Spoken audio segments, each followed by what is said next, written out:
Білім беру саласы таным, ұйымдастырылған оқу қызметі, жаратылыстану. Сабақтың тақырыбы сенің денеңнің құрылысы қандай. Балақайлар, бүгінгі оқу қызметінде адам денесінің құрылысымен танысасыңдар. Части тела, дене мүшелері.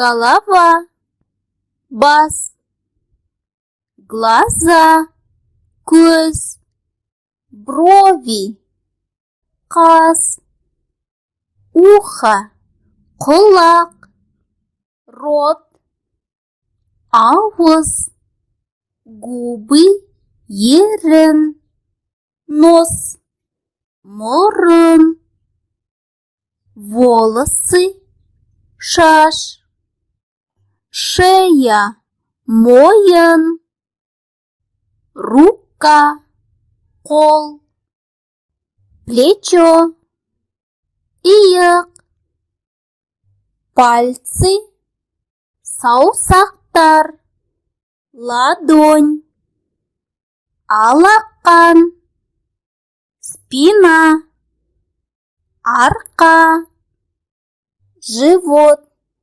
іш, нога, аяқ, колено, тізе, ступня, табан. Бірінші тапсырма Асқар мен Сәуленің суретін боя. Қандай жұп дене мүшелері бар, атап көрсет. Балақайлар, енді бәріміз бірге сергіту сәтін орындайық. Бала, бала, балапан, қане қайсы алақан, саусақтарың айбат, былай ойнат.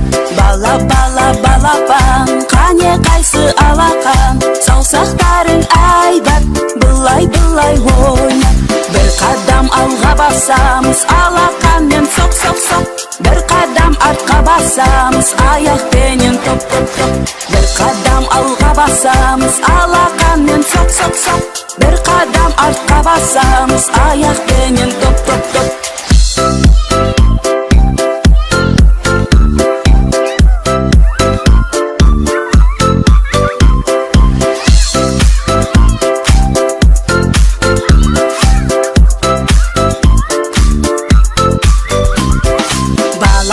Балапан, қане қайсы алақан, саусақтарың айбат, былай ойнат.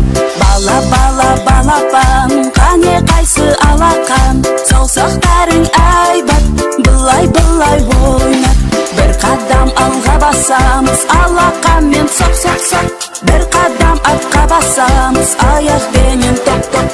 Бір қадам алға басамыз, алақанмен соқ. Бір қадам артқа басамыз, аяқпенен топ. Екінші тапсырма Саматқа дене мүшелерін табуға көмектес. Бос төртбұрыштарға дене мүшелерінің суретін сал. Тапсырмаларды орындап болған соң бүгінгі оқу қызметіндегі өз жұмысына баға бер. Балақайлар, бүгін сендер дене мүшелерінің құрылысымен таныстыңдар. Оқу қызметі аяқталды, сау болыңдар.